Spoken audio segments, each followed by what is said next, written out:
ใช่ใช่นอนนับขี้ดินแถวขี้ดินแถวนี้แหละแม่นบ่ แม่ นอนตามดินพี่น้องเอ้ยวันนี้นะเปไปทางอื่นอยู่กันก็พอ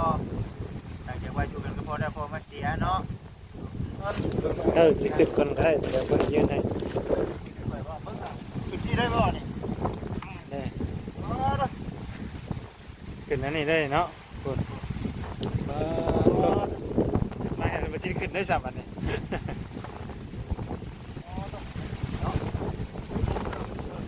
ลงหน่อยเนาะวางให้มันกินด้วยพี่น้องสิ โอ้เอาไม่ขึ้นมากาดไปนี่ข้างแน่นี่เนาะเราไม่แผ่นเดียวดิไม่แผ่นเดียวนี่เนาะเฮ้ยนอนเบิ่งดูนี่ใช่นี่ว่าเสื้อผ้าเพิ่นบ่นี่นะเสื้อเจ้าบ่นี่เสื้อเปลี่ยนก็มีแต่เท่านี้ล่ะวะแม่นอาศัยอยู่ตามเครือพี่น้องเอ้ยมึงแน่เนาะ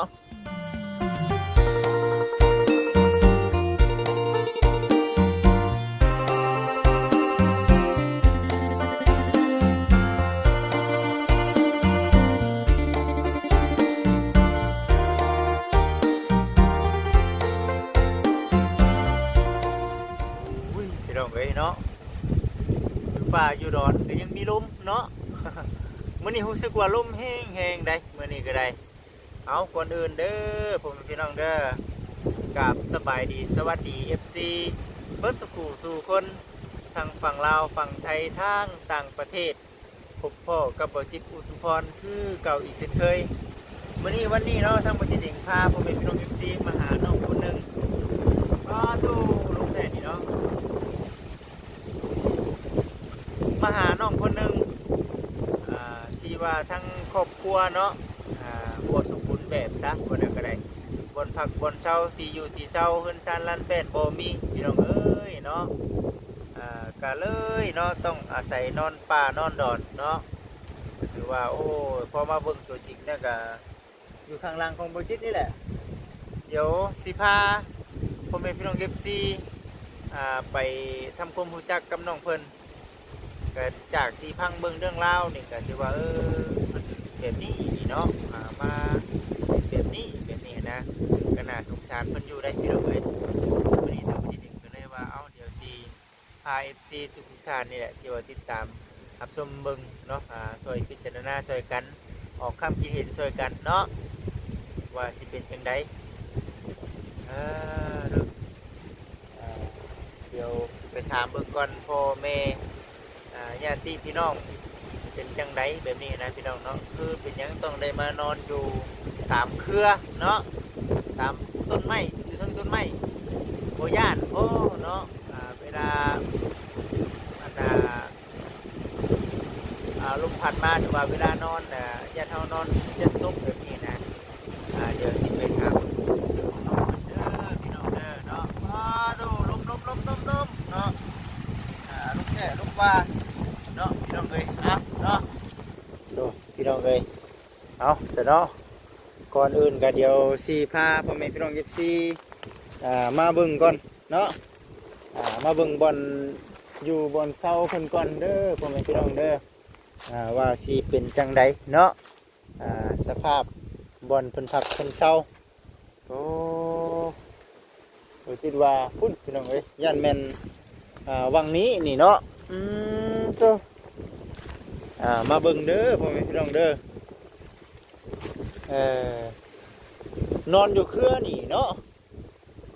มันหักไปแล้วพี่น้องเอ้ยนี่เนาะมันหักแล้วนี่เนาะย่านแล้วนี่เนาะย่านงูย่านเงี้ยวแล้วนี่นี่เด้พี่น้องเอ้ยเนาะนอนอยู่นี่แหละนี่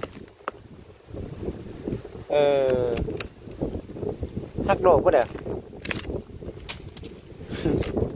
หักโลกไปแล้วพี่น้องเอ้ยโลกมันแล้วช่างเป็นแท่นี่เนาะพ่อแม่พี่น้องเอ้ยเดี๋ยวสิพา FC มาเบิ่งมาชมรอบๆโอ้อันนี้บ่ผ่าเพิ่นเนาะโอ้ยเนาะอันนี้เด้ผ้าขี้เมี่ยงเนาะพอได้อันพันน้ำนี่แหละนี่เนาะประมาณนี้บ่อนจูพื้นจูไผเพิ่นได้นี่เอา FC ทุกท่านเดี๋ยวสิพอรอถ่าเบิ่งทางน้องเพิ่นก่อนเนาะเดี๋ยวน้องเพิ่นมาก่อนเดี๋ยวสิถามเบิ่งเนาะว่าเป็นจังไดเนาะอยู่แบบใดพี่น้องเอ้ยอันนี้ก็เพื่อ FC เพิ่นพิจารณาเบิ่งเนาะอันนี้คือบ่จิตบ่ได้ว่าจังไดแต่ว่ามื้อนี้นะได้มาเห็นตัวจริงแล้วจริงตามเนาะคลิปทั้งทีมงานได้มาถ่ายเบิ่งแล้วก็ในเรื่องที่ว่าจังไดล่ะเนาะอยากให้พ่อแม่พี่น้องพิจารณาเบิ่งหั่นนะพี่น้องเอ้ยโอ้ยเนาะคือเป็นจังซี่หั่นนะนอนคุงนอนเครือเนาะพุ่นทั้งน้องเพิ่นเนาะพุ่นมาแล้วพี่น้องเอ้ย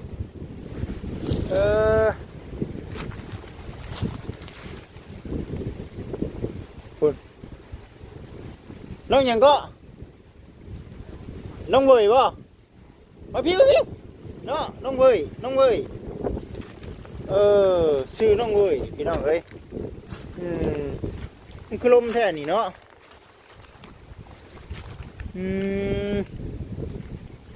โดยเอาน้องเอ้ยสบายดีเด้อจักปีได้น้อง14 ปีเห็นแต่ในคลิปครั้งแรกที่ได้มาคลิปแช่นี่เนาะนอนอยู่นี่ดิน้องก็นอนอยู่นี่เนาะโอ้ยเนาะเอา FC เอ้ยเอามื้อนี้ก็ทางประจิตเองก็ได้มาฮอดมาถึงแล้วตามที่ทาง FC เพิ่นได้เบิ่งได้ชมอยู่ในช่องของทางทีมงานอันนั้นได้น้องไอ้ขออนุญาตถามเด้อคือทางญาติพี่น้องเด้บ่มีญาติพี่น้องบ่มีบ่แม่พ่อได้ซะน้องล่ะตายแล้วพ่อตายแล้วแม่แม่เด้แม่จักละแม่บ่ฮู้เลยบ่ฮู้เจ้าเป็นคนบ้านหยังก็นาทองบ้านนาทองแม่เมืองหยังก็ตอนนี้เมืองชนโอ้อยู่เมืองชนบ้านนาทองเลยพี่น้องเอ้ยเนาะแม่พ่อเฒ่าตานายได้ซะบ่มีเลยตายแล้วโอ้คือเพิ่นนี่คือคือพ่อเสียนี่คือตั้งแต่น้องจักปีเนาะ10 ปี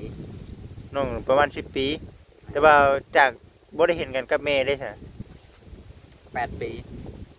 โอ้แสดงว่าคือเจ้าอยู่นำพ่อก่อนนี่เนาะแม่นบ่แต่คือทั้งแม่นี่คือไปก่อนแม่นบ่โอ้เอาบ่ขออนุญาตตะกี้เพิ่นเป็นจังได๋อยู่นำกันหรือว่าเพิ่นป้าอย่าห่างกันบ่ห่างกันโอ้พี่น้องเอ้ยเบิ่งเอ้าเดี๋ยวมาพี่น้องนะเนาะคุยกับทาง FC นำเนาะโอ้ที่แรกน่ะคือพ่อกับแม่น่ะอย่าห่างกันแม่อย่าห่างกันแหละเพิ่นไปอยู่นำครอบครัวผู้ใหม่หรือว่าจังไดแม่บัดนี้คืออยู่นำกันกับพ่อบัดนี้พ่อก็มาเสียปะตะกี้อยู่ทางไหนเฮือนซานลันเป็ดแล้วมันบ่เป็นที่เฮาบ่ซะเดี๋ยวสิเลยเฮือนได้ซะน้องเฮือนห่างนั่นแหละเฮือนก็ห้างแม่นี่ยังมีอยู่บ่เฮือนนี่ยังเห็นอยู่บ่ยังเห็นเป็นเสาอยู่ดินี่แม่มีทีมงานได้ไปเบิ่งแล้วยังบ่มีหยังเลยแม่นบ่แม่เฮือนห้างสิเอ้ยเนาะและการอยู่กันกินของน้องเด้การอยู่การกินกับคอกินน้ำชาวบ้านคอกินแม่นบ่คอกินน้ำชาวบ้านคือสิเฮ็ดเองเฮ็ดอยู่เฮ็ดกินเอง บ่มีนี่เนาะ แม่ โอ้ต้องได้ไปคอเดี๋ยวเขาเจ้าสิให้อยู่บ่ล่ะเนาะ ให้ มีให้มีบ่ให้นํบ่ แม่ โอ้บัดนี้ตัดสินใจมานอนอยู่นี่ ประมาณจักหึงเติบได้มานอนอยู่เครือนี่ 3 เดือน ประมาณ3 เดือนแล้ว แม่ โอ้ตะกี้น้องนอนอยู่ไสซั่น นอนนับขี้ดินแถวขี้ดิน แถวนี้แหละแม่นบ่ แม่ นอนตามดินพี่น้องเอ้ยนอนอยู่นี่3 เดือนแล้ว แต่ว่าเคยมีงูมีเงี้ยวอยู่บ่ บ่เคย บ่เคยบ่บ่เคยเห็น แบบเสื้อผ้าหน้าแพร่น้องได้ซั่น ทิมเลย สิเบิดบ่อืมนี่เป็นเสื้อใหม่บ่แซนเพิ่นสิให้นี่เนาะแม่นบ่ แม่ โอ้เป็นจังได๋ซะคือตอนนี้อยู่คนเดียวเลยบัดนี้เนาะอืมเหงาอยู่บ่เนาะเออเนาะบ่ได้ก็มีมื้อกินแน่มีมื้อบ่ได้กินแน่ แม่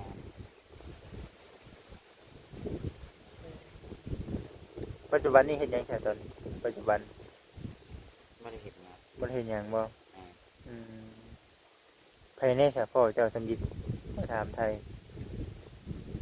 พอ แบบว่ามาหาน้องทำบิดมาทายน้องนี่ เข้าเบาลา มาลา เบา บ่ สัญญาเบาพร โอ้บ่พร แม่ เนาะแต่ว่าคือทางบ้านน้องใส่ผลนี่น้องเคยได้ไปบ่ เคยไปอยู่ อืมนั่นแหละพี่น้องเอ้ยเนาะบ่จิกน่ะเคยเข้ามาครั้งแรกนี่แหละครั้งเดียวนี่แหละวันนี้แหละก็เลยว่าอุ้ยถ้าน้องเพิ่นได้รับความช่วยเหลือนี่ช่วงชีลำบากแท้ว่านะก็เลยว่าเอาบอกเสียงหน้า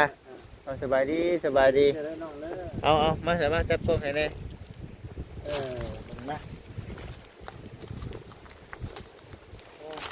เก็บตอนหนาวๆเด้เจ้าเฮ็ดได้ได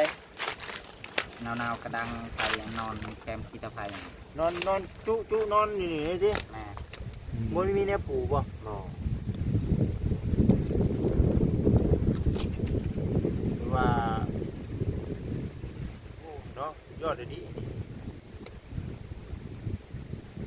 เฮ็ดให้ดีกว่านี้บ่ได้เด้อนี่เนาะเพิ่นเท่านี้สิเวลานอนนี่บ่ย่านตกบ่ บ่ เฮานอนนี่เป็นรับเป็นตื่นอยู่บ่นอนนี่ แม่ นอนสนิทอยู่บ่อยู่นอนบ่ได้นอนไปนอนมามันตกกินจังไดเนาะ สูงติ นอนไปกบไปด้วยเวลาน้องเพิ่นนอนเพิ่นนอนแบบพื้นได้บ่น้องบ่มีแนวปูเลยเลยว่าโอ้ยนอนตามปุกตามเครือไป อันนี้ก็มาถามเบิ่งที่ไปที่มาอยู่ที่ได้พ่อกับแม่นะอย่าห่างกันก่อนบัดนี้นะแม่ไปทางอื่นอยู่กันก็พอหลังจากว่าอยู่กันก็พอได้พอมาเสียเนาะมันพออยู่ได้ซะเขานำซ้ำปลาพอได้อยู่ได้กินอยู่บ่ ก็ธรรมดา ธรรมดาบ่แล้วเป็นจังได๋เรื่องเรือนบัดนี้นะเรื่องเรือนนั้นน่ะเราบ่ได้เอาของเขา ไปดินหันเขาเลย เขาให้ออกมาบ่เจ้าให้ออกมาเลยเนาะมันนี่ก็ถือว่ามาถามไทยเพิ่นนี่แหละพี่น้องเอ้ยเนาะพอได้มาทำความรู้จักนำมานอนตามป่าตามรอยที่เพิ่นก็โอ้ยเนาะ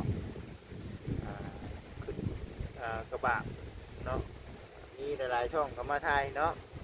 มันมามีแต่ช่องเฮาเด้จังเลย เห็นแต่ในคลิปเนาะเห็นแต่ในเห็นอยู่พี่น้องมาน้องมันนอนตามอกไม้อกตอกตามเครือไปว่าซั่น ไปเสร็จไปเอาขึ้นไปนอนไปขึ้นไปนอนก่อนบัดหนึ่งเนาะอยากหู้ได้พี่น้องเอ้ยเป็นอะไร แม่ เนาะ น น นอน สิขึ้นคนก็ได้เดี๋ยวคนยืนให้ ขึ้นที่ได้บ่นี่ ได้ขึ้นนั่นนี่ได้เนาะคุณมาให้มาที่ขึ้นได้สับอันนี้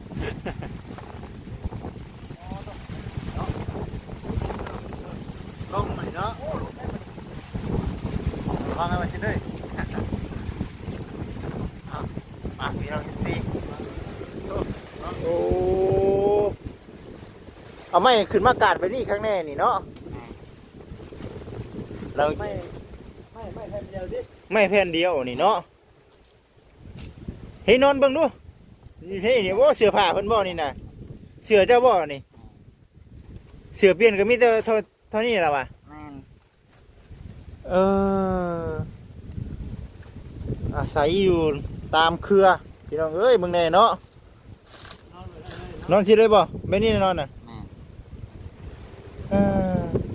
บัดเวลาฝนตกนี่ต้องได้ไปทางไหนสมมุติว่าฝนตก แลนนี้ เล่นหนีบ่โอ้เนาะฝนตกนี่ มันขาด ฮะ เอาไม่ได้เกี่ยวจักดีแล้วมันขาดเอาไว้ที่เดียว โอ้ไม่ก็ไม่ดอกอีกบาทนี่เจ้าก็หานอนโอ้ยเนาะมื้อหน้าก่อนนะเนาะบ่จิตสิมาหาตัดให้นอนอยู่แถวตารางนี่อยากนอนอยู่บ่แถวตารางนี่ อยากนอน ผ้าก็บ่มีเนาะมีบ่ ซื้อมาแล้ว ซื้อมาได้ติ โดย ยุผ้ากันลุงพ่วมกันพอแห้งแล้วนี่เนาะ คนลง บ่ลงบ่โอ้ยันวะเนาะเป็นไงชีวิต ลำบาก ลำบากเคยคิดแบบว่าท้อใจอยู่บ่ บ่อยากขึ้นปานใด คือว่าบ่อยากคิด ส่วนหลายก็บ่อยากขึ้นว่าจะท้อใจว่าความทุกข์ความทุกข์แบบว่าตั้งอาชีพใหม่นะว่าจังได อยากหาอาชีพใหม่ แม่จนสิบ่มีผู้ช่วยแต่สิตั้งอาชีพใหม่หาใหม่เอาแต่สิไปหาดูซน เออ แนวความลำบาก เออ แนวใดสิได้อยู่ได้กินหาเอา อืมหากปัจจุบันนี่ยังขอน้ำชาวบ้านอยู่ปัจจุบัน แม่น เออเพิ่นก็ให้ชูเฮือนอยู่บ่น้องเวลาน้องไปนี่ บ่ เพิ่นเคยเว้าดูถูกเฮาอยู่บ่ แม่น แบบไรเพิ่นเว้าดูถูกเฮา ดูถูกหั่นแหละ เออ เวลาไปขอก็ว่าอันจะกินก็ไปขอบันใหม่อยู่นี่เราบ่ให้กินแล้วว่า น้องรู้สึกได้บัด ก็รู้สึกว่ายามันเฮาบ่มีขอหมู่บ่ให้แล้วก็ยา เออ เป็นแบบนั้น ก็เลยคิดในนี่ดิ แม่ เออไปสบไปเนาะพากันลูกก่อนไปเว้ากันอยู่ตารางพุ่นแหละไปซึ่งอยู่ตารางพุ่นแหละพี่น้องเอ้ยเนาะคุณบ่เสียงนาเออเจ้าขึ้นมาแล้วเบิ่งได้บ่ว่าเสียงนา ยังเนาะ เออ ยังบ่ได้ขึ้นจ้ะ เจ้าอยู่หันได้ใช่ บ่ยังดอกยังดอกลงมาเนาะ ลงมาแล้วบ่ลงมาใช่สิบ่นี่ เอ้าลงเลยเนาะ ใส่หูดีๆนี่เนาะเด้อมาอยู่นี่ก่อน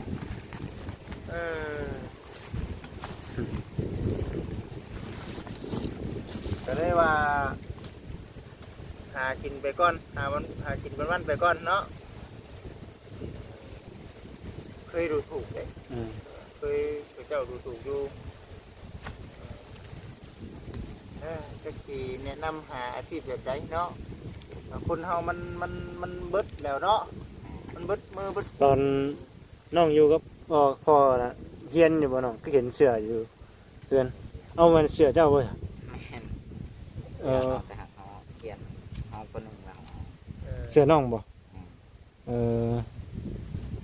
จริงๆน้องเพิ่นมีชื่ออีกชื่อหนึงในบัดจิตเด้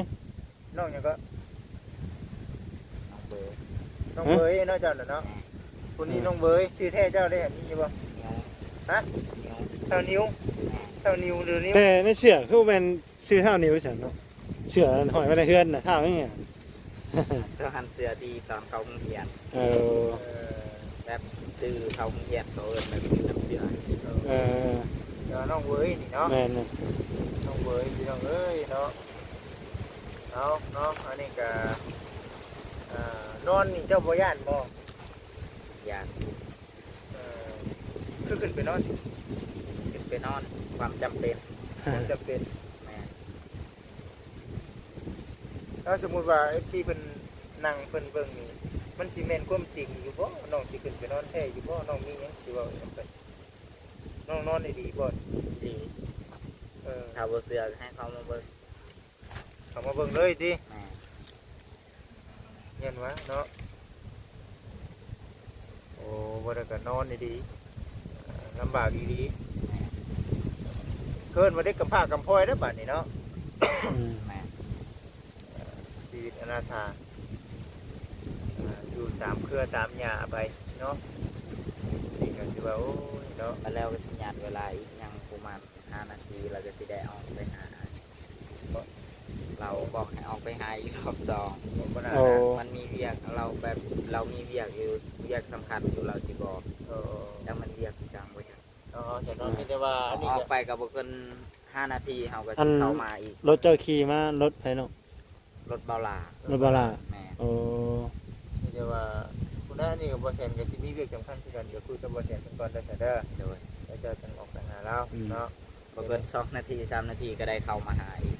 อืม แบบว่าทางหันก็จะมีเวียกไปสั่งไปจักเขาไปเด็สิฮอดบ่แน่สิฮอดแน่สิบ่แน่นำเที่ยงหน้าเราเราว่าจะนอนกำคืนนี้เด้อจะมีเวียกสิบอกว่าเราก็ทัดบ่ได้แบบว่าเคยไปขอกินเขานะหันตลอด เออ แบบนั้นนะ เคยไปขอน้ำมันตลอดเด้ แม่ เขาเจ้าก็ให้ตลอดบ่เนาะ ให้ตลอด โด มาย โด อย ย่างใดก็บ่เคยตัด เออ แต่เนาะทีนั้นได้แต่เพิ่นได้คุยกับบ่แซนเพิ่นได้แต่เด้อ โดย ภาษาเนาะอ่านไปเสียงหน้ารอบๆไปแทนนี่ก่อนเฮาก็ได้ดีเนาะโอ้ยเนาะเบาใส่พุ่นต้องใส่พุ่นเนาะพุ่นสบายดีสบายดีสิไหน สิมาเบิ่งนี่บันผักบันอยู่แล้วนี่แหละ จะให้เพิ่นเมื่อนํอยู่บ่ โดยครับยังไปกับน้ำนะ อยู่บ่ได้ได้แบบนี้เนาะ